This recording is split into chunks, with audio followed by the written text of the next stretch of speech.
Let's begin Chapter 8, Confidence Intervals, with Section 8.1, Confidence Intervals for a Population Mean, Standard Deviation Known.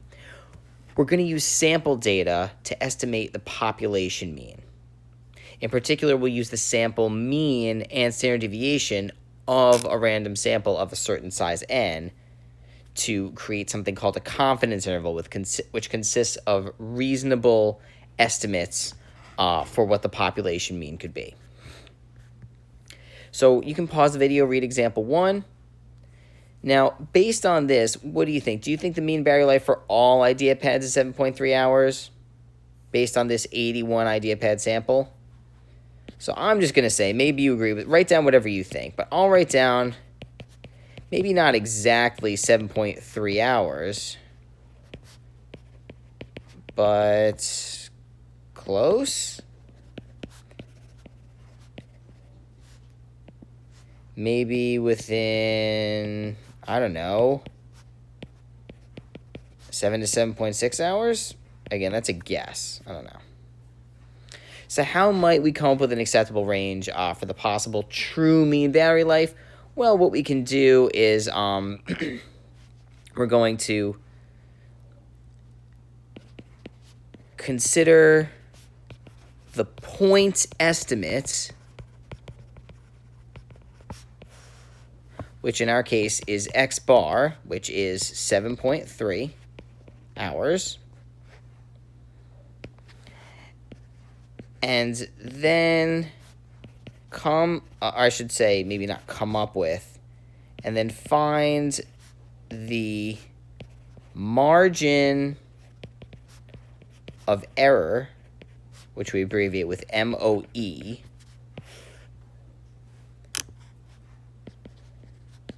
that creates an interval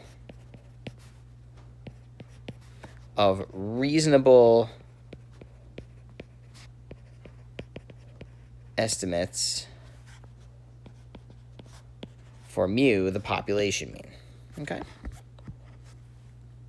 Now let's remember that by the central limit theorem, for large samples, which means n greater than 30, the sampling distribution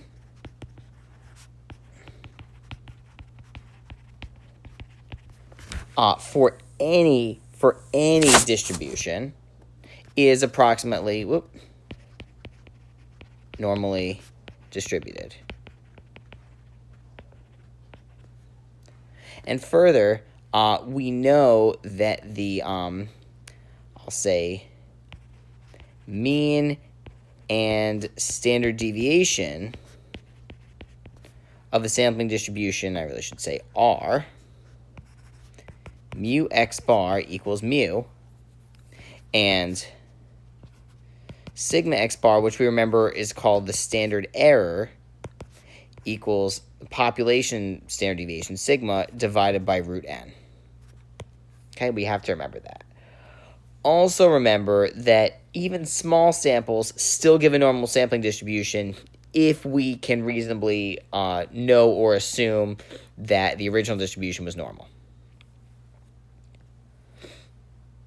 All right, so then again, what we can do is we can use confidence intervals to get a nice little estimate for the range of mu. Okay. So suppose, and this is just an arbitrary number, but most of the time, people select a 95% confidence interval, which means that 95% of the time, if we do this kind of random sample, 95% of the time, the population mean should be within our confidence interval, even if our point estimates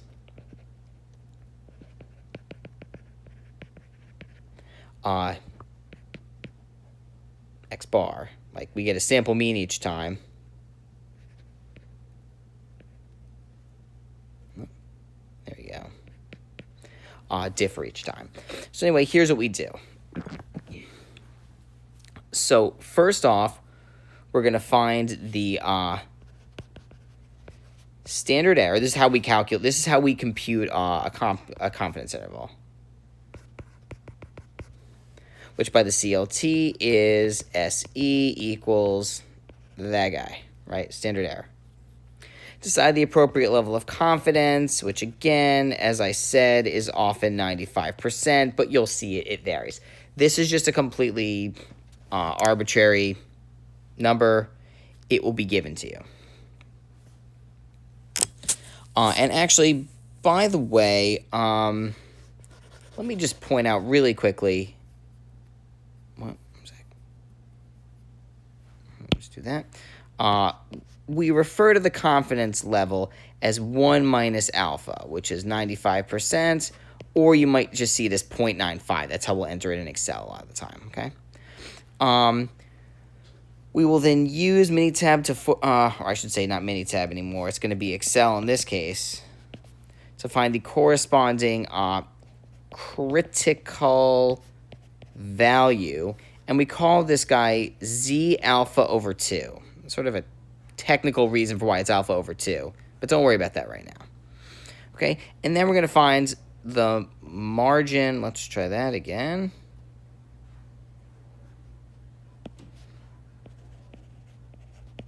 The margin of error, which again is the MOE, which is just margin of error equals standard error times Z alpha over 2, or you could think of this as sigma over root n times the critical value. Okay? And so here we have that the interval point estimate, right, simple mean minus our margin of error, point estimate plus our margin of error is our, in this case, our 95% confidence interval. And I might abbreviate that with CI. Okay? Which again means that if we were to repeatedly perform this test or this, experiment over and over again, 95% of the time, our interval would contain the population mean. And the phrase that we use is we say, we are 95% confident. 95%.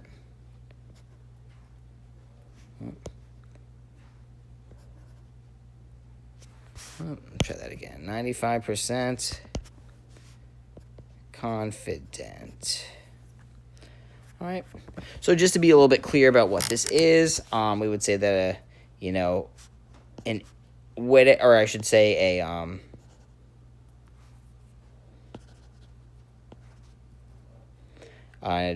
say a 1 minus alpha times 100%, whatever it is, confidence interval equals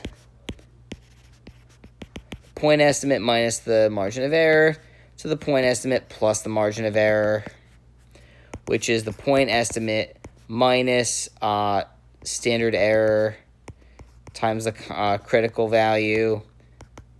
This, all right, point estimate plus standard error times critical value.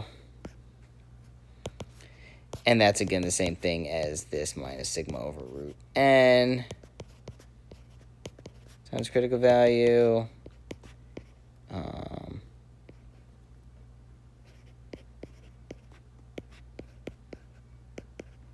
There you go. Right? So that's what it is. Now, this is how to do it in theory. Like, we should be able to do this by hand in theory. Again, we would need Excel or a chart to get the critical value, but that is what we're doing. But in practice, we'll just sort of put numbers into Excel and get an answer, okay? Now, let's see. You can pause, read example 2. What is the point estimate? Well, let's just write a couple things down here, right? We see that X bar equals 105.2. We somehow know that the population standard deviation equals 10.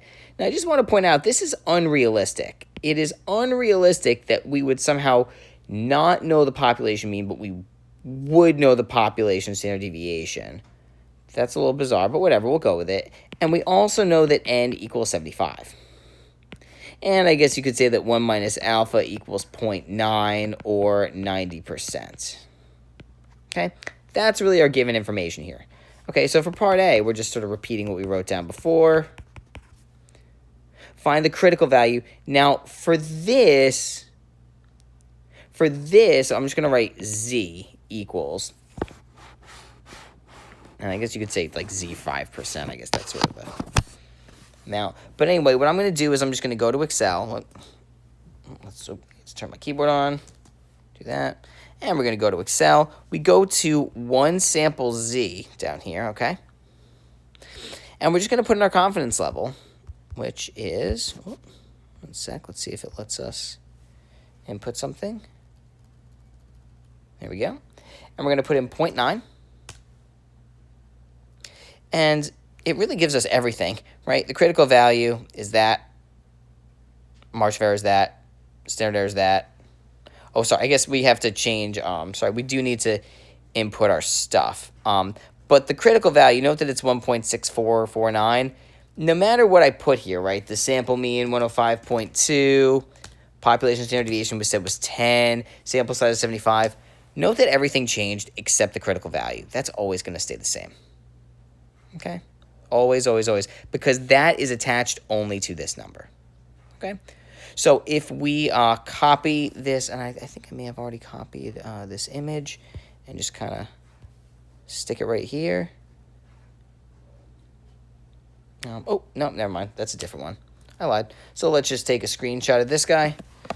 Let's do one of these guys, and maybe just super quickly.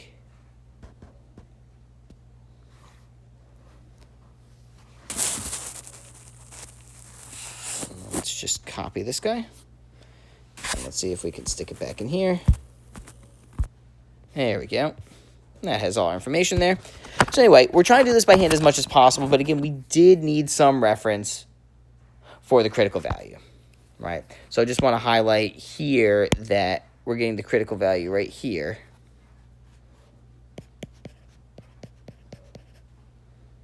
Okay. Standard error, which again is sigma over root n, which is 10 over root 75, which in this case turns out to be 1.155.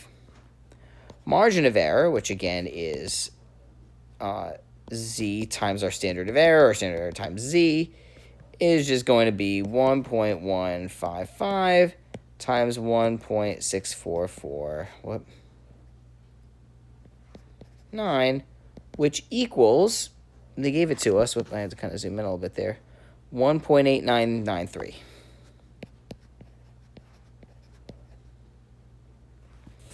And now we construct a 90% confidence interval.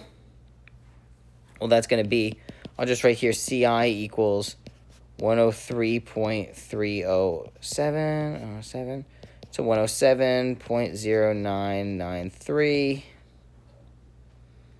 So the question, is it likely that mu is greater than 100? Yes, because all values in our confidence interval are greater than 100. All right.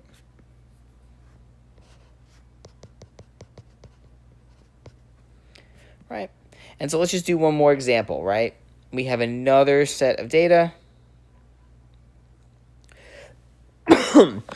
Here we have n equals 100. X bar equals 458. And again, we know somewhat unrealistically that sigma equals 116. Okay? Let's construct a 99% confidence interval. Okay? So, let's go ahead, right? 99% confidence interval. We're going to go back to here. Our confidence level now becomes 0.99. We want to change our stuff. Let's see what our info is. X bar equals 458. Population standard deviation was 116. Sample size is 100. There we go.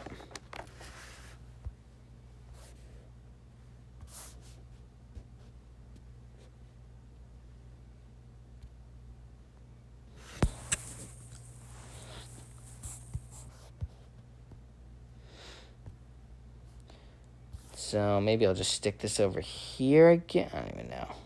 Just somewhere where we can kind of see it a little bit. Anyway, here we go. Construct a 99% confidence interval. Our CI is going to equal, and we just kind of zoom in right a little bit so we can see better. 428.1204. I guess we're using 4 decimal places. That's what they gave us. You want to round to the nearest one because it's SAT scores. Probably be a decent idea, but that's what we have. Now, for part B, if the sample size were 75 rather than 100, the margin of error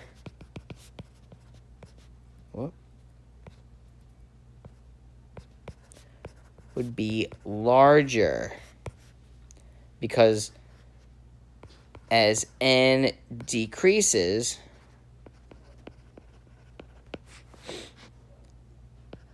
we know less, and so MOE should increase. Also, if MOE equals Z times the standard error increases as N decreases. I'll let you think about why that is. Okay? Again, here for C, margin of error would be, well, actually, I shouldn't say yes. It's not clear. I should just say the margin of error. So let's see. If we reduce the confidence level, and we'll get into this a little bit more in the next video, the MOE would be smaller, right? The smaller the confidence level, the smaller the interval, right? Because we're less sure that the interval is gonna contain the mean. It's gonna contain the population mean.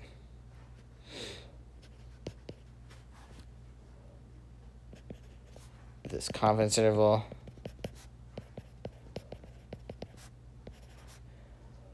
I'll say less often in, let me move this over a little bit, in repeated experiments.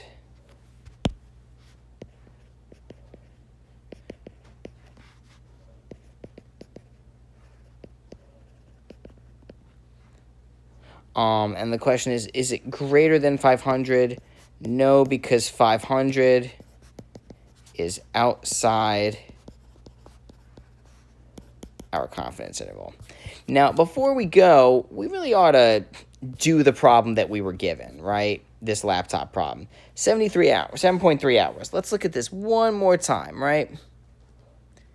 Our sample mean was 7.3. Population standard deviation, suppose we somehow knew that was 0.6, and the sample size was 81, and we wanted to do, let's say, a 95% confidence interval. Oh, 0.95. Well, let's take a look at that. The confidence interval for the battery life is actually pretty small. It might be a bit smaller than you thought.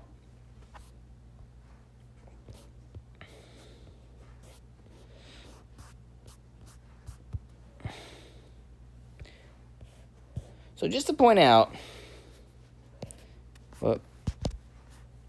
95% confidence interval, in this case, equals 7.1693 to 7.4307. So we are 95% confident that the true mean battery life for the laptops is within this interval. Okay? So confidence intervals give you a reasonable range, and sometimes it can surprise you. Generally speaking, the higher the sample size, the shorter the confidence interval, which is good because you have a tighter range for what the mean could be.